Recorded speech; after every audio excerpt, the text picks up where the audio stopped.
Senhoras e senhores, sejam muito bem-vindos a mais um Money Club. Estamos aqui com Patrick Pereira e André Bedene para mais uma sessão aí de educação sobre o universo das criptomoedas. Como foi a semana, senhores? Boa, mas um pouco triste.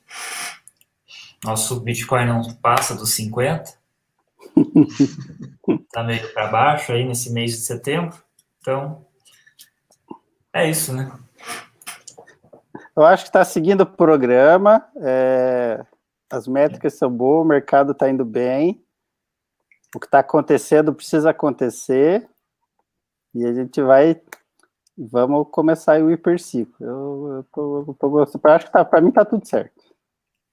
É isso aí, essa que é a cabeça, cara. Fica reclamando, essa semana foi triste,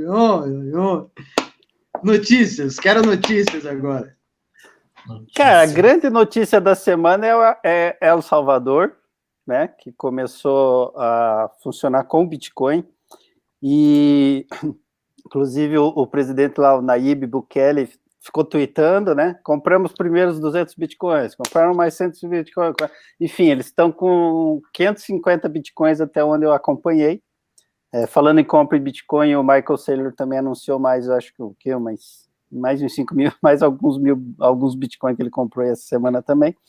E El Salvador, para quem muita gente falou que ia ser uma coisa de faz de conta, a economia do Bitcoin, a gente viu aí, acompanhou vários vídeos aí no Twitter do pessoal usando lá, o pessoal na Starbucks comprando com Bitcoin, o pessoal na McDonald's, todos os comércios já com plaquinha de Bitcoin, e foi impressionante. E hoje, aquilo que a gente falou já aqui no podcast muito tempo atrás, e qual que era a vantagem de El Salvador, né? E que eu falei que El Salvador ia capitalizar muito bem, provavelmente vai se tornar um país muito rico no futuro breve, anunciou hoje que não vai tributar lucro de especulação de investidores de criptomoedas em El Salvador. Então, tipo, se você é um criptoinvestidor e você estiver em El Salvador e você apurar lucro em criptomoedas, eles já falaram que você tem a bênção e não vai pagar nada. Isso é uma notícia para o criptoinvestidor, né? Principalmente para aquele que está aí em criptomoedas há mais de 5 anos, 6 anos, 7 anos e de repente está com uma mala bem grande e que agora, né, começa a querer realizar parte do lucro e como capitalizar isso, e de repente agora ele tem um porto seguro para ir e realmente usar seu capital. Então eu acho que a notícia El Salvador foi a grande notícia da semana, eles começaram para valer, o FMI criticou, disse que não ia apoiar, tiveram várias sanções, o Nayib Bukele peitou, eles têm apoio do comércio, o comércio já abraçou, já está com estrutura. E também, quem que leva a maior vantagem nisso é a Algorand, quem gosta da Algo aí, que também é um dos proponentes aí de escala aí nas smart contracts, ela explodiu muito. Há alguns tempos, faz uns 60 dias, o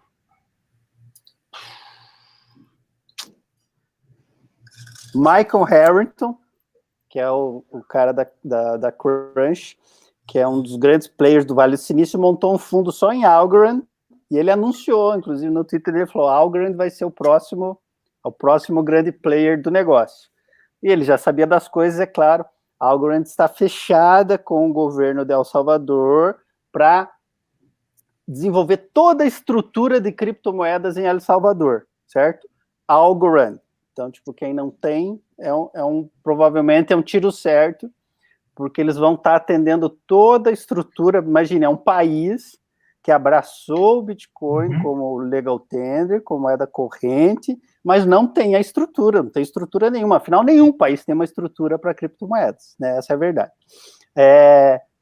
E a Algorand vai ser o grande player de El Salvador aí, atendendo toda essa estrutura aí para El Salvador. Que coisa, não? Esse Maravilha. presidente de El Salvador é bem novo, né? Bem novo.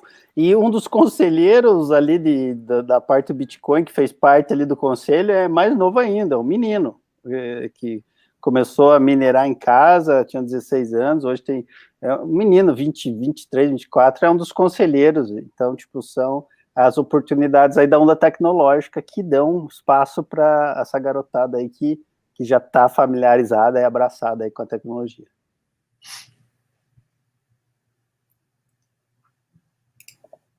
Outra notícia aí deve ter perturbado o BDN, que é a NFL, né, BDN? Sempre travou. Voltou. Pois é. Voltei. Fiquei surpreso. Mas... E é estranho. Mas peraí. Mas a NFL disse que nenhum time pode se envolver, certo? Certo. Porém, você tem a NFL e você tem... Eu não lembro o nome da sigla, mas é tipo... É como se fosse... Eu não sei se é um sindicato, mas é como se fosse uma empresa, sei lá, um sindicato responsável pelos atletas, certo? Uhum. Então, por exemplo, você pega a Ecome e tem mais, acho que a própria da Flow lá, esqueci o nome. Acho que é a própria Flow, se eu não me engano. Tem a Ecome e eu acho que é a Flow. Eles fecharam parceria não com a NFL, mas com esse setor que representa os jogadores. Então, quando a Ecome anunciou que tinha parceria e teriam NFTs de futebol americano, o que eu pesquisei era isso, que seriam NFTs de jogadores e seriam daí diretamente não com a NFL, mas com esse, sei lá, sindicato, não sei como é que é o termo. Enfim, e aí entra em conflito, parece que entra em conflito, tipo, se a NFL falar, vocês não podem. Tá, não pode, tá suspenso. Não pode? Porque, por exemplo, o jogador também não pode? Não, mas não e pode. Se a Flow tem contrato com o jogador, como é que fica?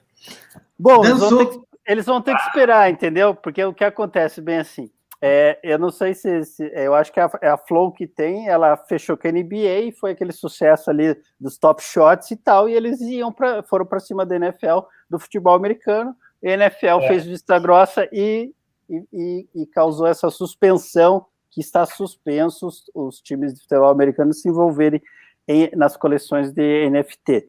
Provavelmente haverá alguma questão política aí e vai acontecer, certo? Provavelmente a NFL quer resguardar algumas vantagens para ela, porque é um circo muito forte, sem dúvida. E a outra notícia aí que tem atribulado tudo é a sanção da SEC, que ela foi para cima da Coinbase. A Coinbase está regulamentando o seu mercado de lending e foi pedir algumas, como ela é uma exchange totalmente compliance, ela comunicou à SEC e falou, a gente vai lançar esse produto, assim, assim, assado e tal, qual que é a recomendação? E a SEC falou, como é que é o produto? O produto é assim, assim, assim, assado. Aí a SEC chegou e falou, beleza, nós vamos processar vocês. Aí o Brian, que é o CEO, né, o Brian Armstrong, que é o CEO da Coinbase, falou assim, não, por quê? É verdade. Não vamos falar por quê, mas estamos falando que vamos processar vocês. Bizarro. E isso está sendo muito controverso na comunidade de cripto. A Coinbase pediu satisfações que não recebeu, e ela sempre foi um player exemplar de mercado. E existem muitas outras exchanges americanas que oferecem o produto e não sofreram sanção nenhuma. Então, a gente vê que a SEC está numa política que, na verdade, o que eu tenho visto, a minha opinião do Patrick como pessoa, sem indivíduo, eu não vi ninguém falando isso, mas, tipo assim, o que estou vendo que o que a SEC quer? A SEC quer, acordos. Porque todo mundo que ela processou, ela fez acordo. E bons acordos, certo? E as pessoas continuaram em operações. Ela fez um acordo com a iOS, processou a iOS, fechou um acordo, está processando de novo a iOS, arrumou outra brecha lá, está processando eles de volta, tem processado a Binance, processou a Ripple, e a minha opinião é o seguinte, a tecnologia é imparável, eles não têm o que fazer, né? Quanto mais eles apertar, mais os produtos descentralizados têm crescido, as exchanges descentralizadas têm crescido, né? Processaram a BitMEX, prenderam os caras, fecharam acordo, milionário. E assim vai, assim caminha a humanidade. Só que o que acontece? Isso vai provocando o nascimento de novos produtos. A Inject Protocol, Pair Protocol, Serum, Uniswap, e assim vai. Daqui a pouco a gente não precisa mais da Exchange, enfim. Então, enquanto eles podem, eles vão para cima. Por isso que eu sugiro que o próximo bear market vai ser muito pesado. Primeiro, por essa estrutura dos ricos que entraram, que vão puxar um big short, e que eu acredito que haverá uma grande culminação em todos esses processos aí. Eu não me admiraria, no final desse ciclo de alta, a gente ver a SEC processando todo mundo. Estranho, mas... Maravilhas do mundo centralizado. Sim, o próximo hype é qualquer coisa que é descentralizada, para você não precisar da exchange. Uhum. Então vamos para a pauta essa semana, que é Solana. Eu não sei nada de Solana. Você sabe de Solana? Solana é uma plataforma de smart contract, blockchain de segunda geração, um proponente a ser concorrente do Ethereum. Uma das nossas posições indicadas no relatório Money Club em 3 de novembro, que está acumulando mais de 10.000% de retorno desde a nossa indicação. Ela é uma blockchain que se propõe a resolver o trilema de escalabilidade, mas ela arrasta consigo muitas polêmicas por não ser a solução. Existe um trilema na blockchain que se chama...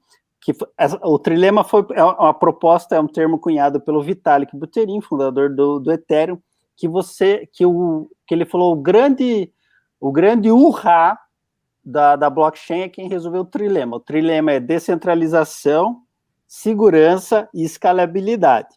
Então, o que acontece? Ele falou assim, atualmente, ninguém consegue entregar essas três coisas, sempre tem que sacrificar uma. Ou você sacrifica a escalabilidade, ou você sacrifica a descentralização, ou você sacrifica como é que é? Descentralização, escalabilidade e... Nossa, me deu branco aí. Qual que é o trilema mesmo? Eu não consigo ajudar, porque... Eu acabei de falar e acabei de esquecer. Meu pai.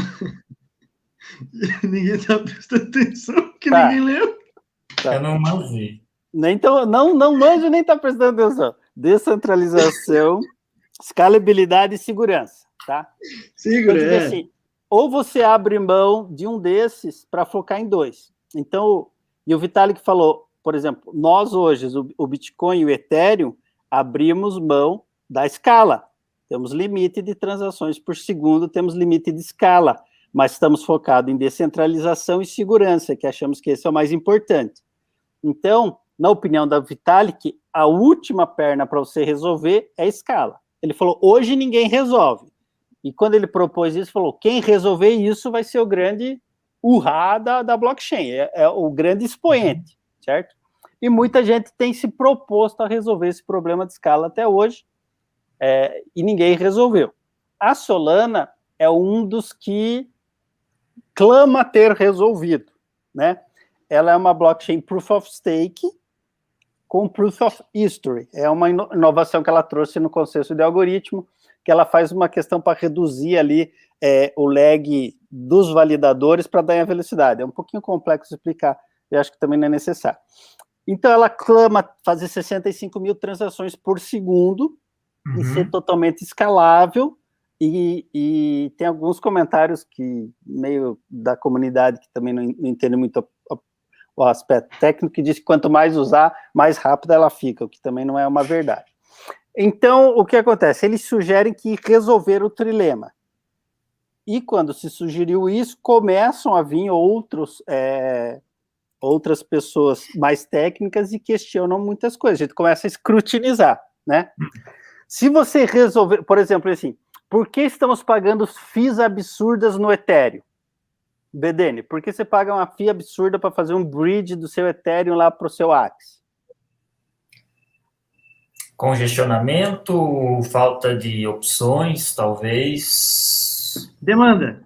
Demanda, você está congestionado. Se ela fosse escalável, não tinha fila. Se não tivesse fila, você não precisava fazer aqueles bid louco para poder processar sua informação, certo? Então você paga FIIs caras porque ela não é escalável, concorda? Uhum. Se ela fosse escalável, tinha que atender todo mundo com FIIs normais.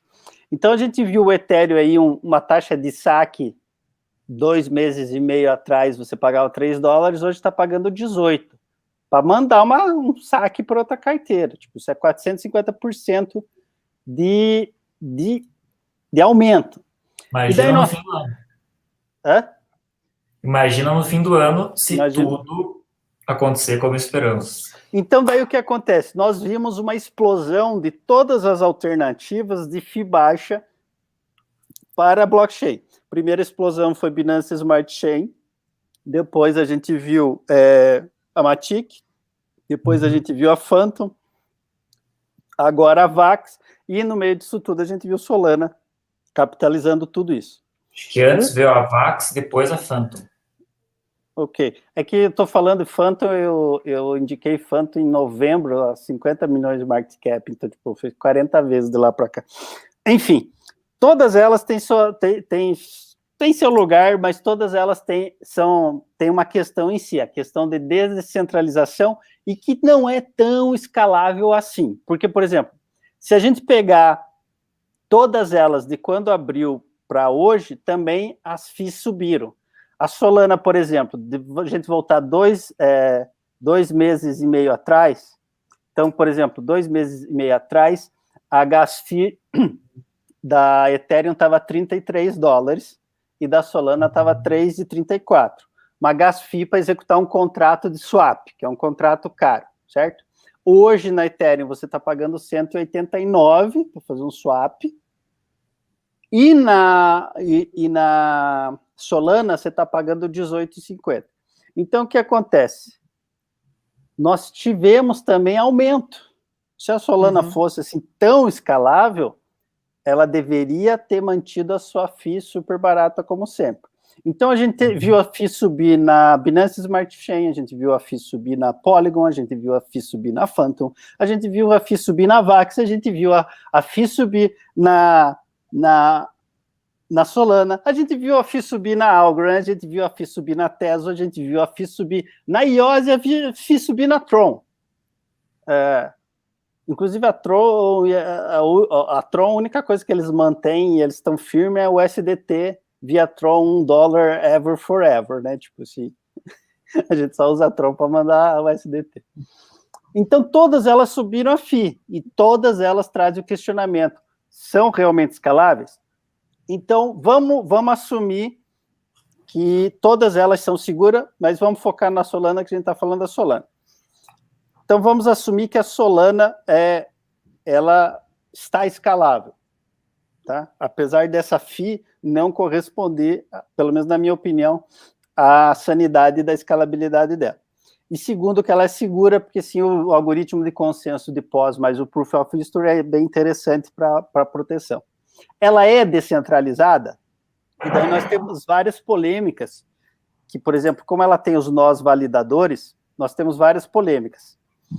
Que o custo de rodar um nó é muito caro, ela exige equipamentos muito, muito pesados, você precisa, tipo, uma CPU com 12 cores, você precisa 128 GB de memória, mais 256 GB na placa-mãe, você precisa de 1 TB para Ledger de disco, mais 500 para rodar o SO, e daí esse é um ponto que muitos técnicos de blockchain falam.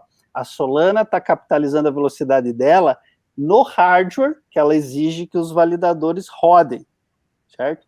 Então, são hardwares caros. Então, por exemplo, um hardware nessa configuração para rodar Solana custaria em torno de $12 mil. Em termos de descentralização, isso é um pouco polêmico, porque você consegue rodar um nó de Ethereum em um Raspberry, certo? Então, a gente sai do Ethereum, que é o Pi, que roda no Raspberry, e vai para o Solana, que se considera o futuro, e você precisa de um software, um hardware de $12 mil. A outra questão é que daí, como o hardware é muito caro e você precisa também de uma banda larga muito boa, a maioria dos nós não estão rodando descentralizado, eles estão em data center. Se a gente pegar ali o mapa acho que tem uns 970 validadores na Solana, e a gente pegar 1/3 desses validadores estão rodando em 5 data centers, e esses 1/3 validadores têm stake 50% de todo o Solana token que está em stake.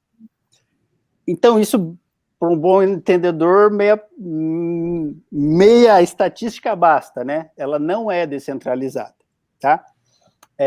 Alguns proponentes do Solana já reconheceram que ela não é descentralizada, mas que com as melhorias que virão, ela deverá se tornar mais descentralizada.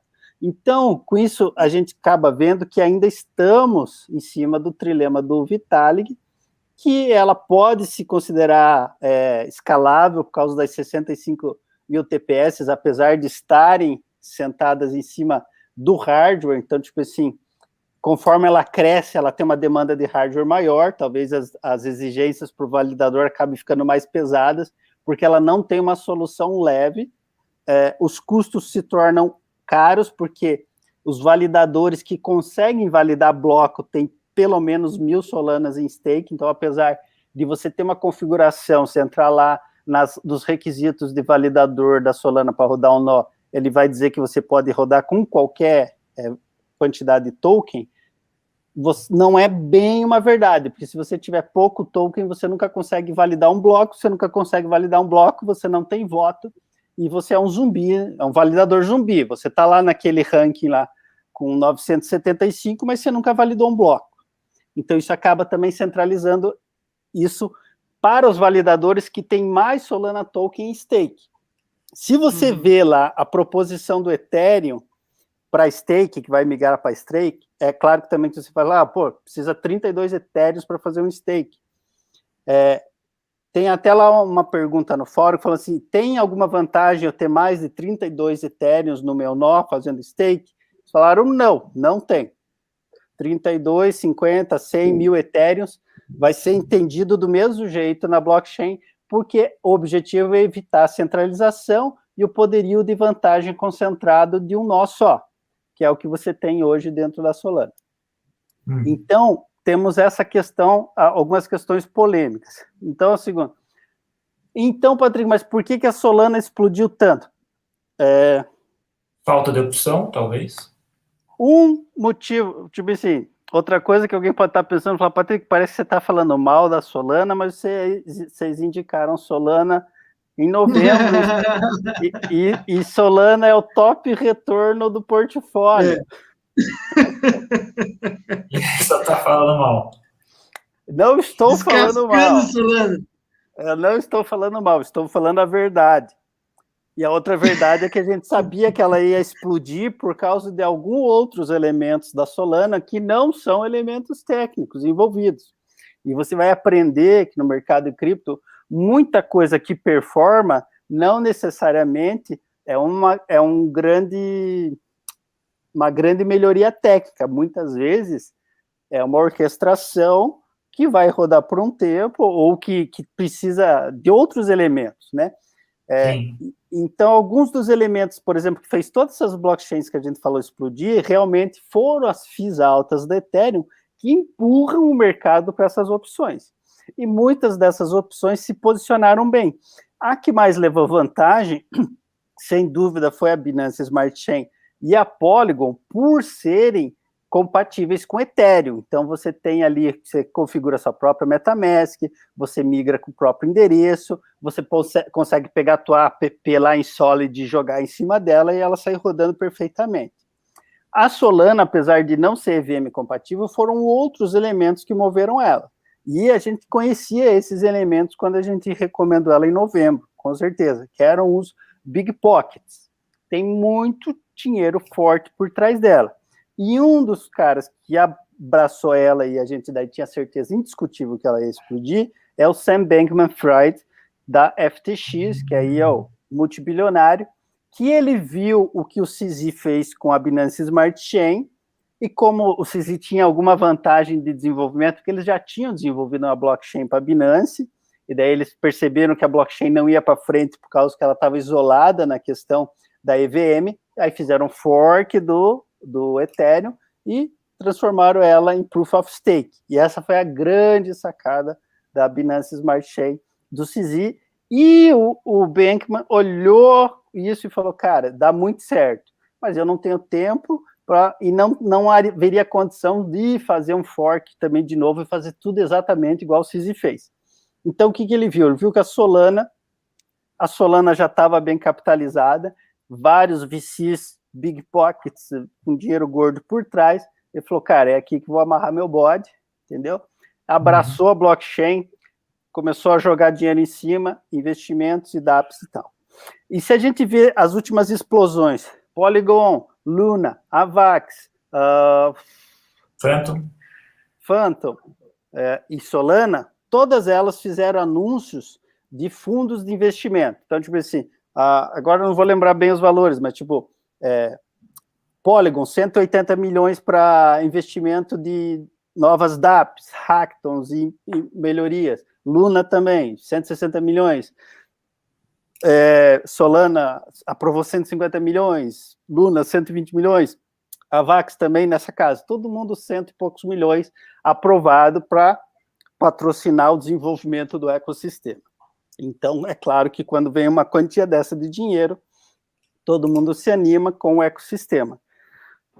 Então, basicamente, aquilo que a gente falou muito ali da Binance Smart Chain não deixa de ser muito longe da mesma questão da Solana. Eles fizeram fork, Solana não é um fork do Ethereum, mas é um fork no sentido do... Compatibilidade?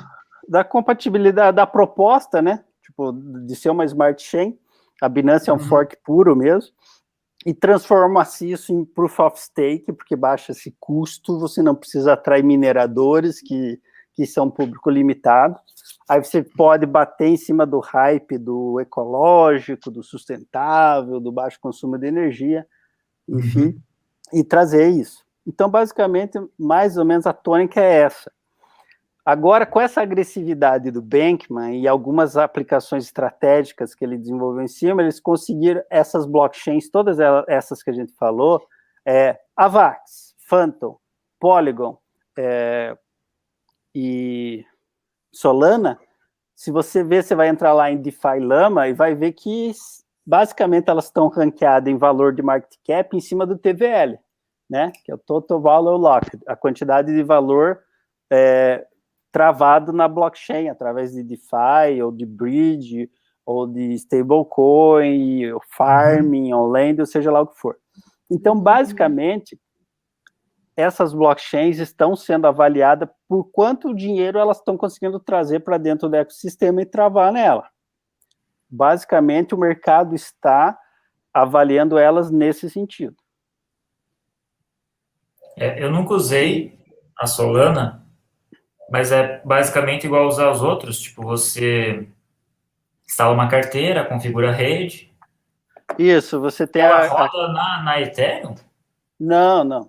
Solana não tem... Ela é um Layer 2? Não, ela é uma blockchain. A blockchain, Proof of Stake com Proof of History.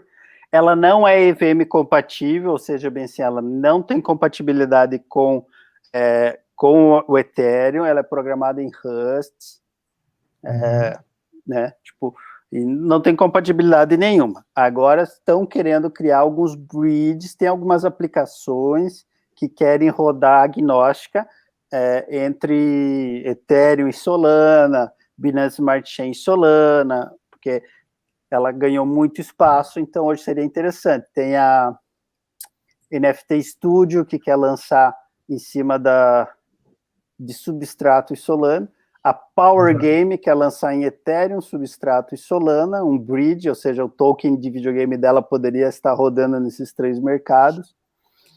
Então, Solana, ela ganhou um espaço, bem ou mal, goste ou não goste, nosso espaço está demarcado, estamos aqui, somos grandes, somos uma das blockchains com maior valor locado nela, e ela tem chão para queimar aí, né? Eu não senti a FII da Binance ou da Polygon subir, mas o que eu senti em vários momentos, quando tem congestionamento, né, é que se você não aumentar o valor ali, você vai ficar esperando. Então, é a mesma coisa. Mas se você pegar o histórico, é que você não sente tanto a subida de FII, porque é centavos, então você nem dá bola ali. Se for 1 centavo ou 3 centavos, você nem sente, certo? Mas se a gente pegar o histórico de todas elas de gas FII, todas elas subiram aí nos últimos 90 dias, todas elas subiram na faixa de 400%.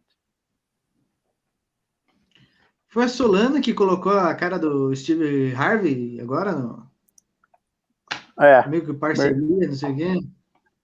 Na verdade, é a FTX, que é a exchange do Bankman, que lançou o mercado de FT. Entendi. Eles lançaram o mercado de NFT igual a Binance. Entendi. Bom, o Patrick estava inspirado hoje. Foi. Só faltou o Tokenomics. Pois é. O Tokenomics. Todo dia sim. A Solana ela tem 393 milhões de tokens em circulação, com um total de 488, e ela tem uma taxa de inflação em torno de 7, 8% nesse primeiro ano, e todo ano cai. Então, ano que vem deve cair para 5, depois 4, 3, ou seja, ela vai caindo. Então é isso, gente. Aí, ó, estamos educados.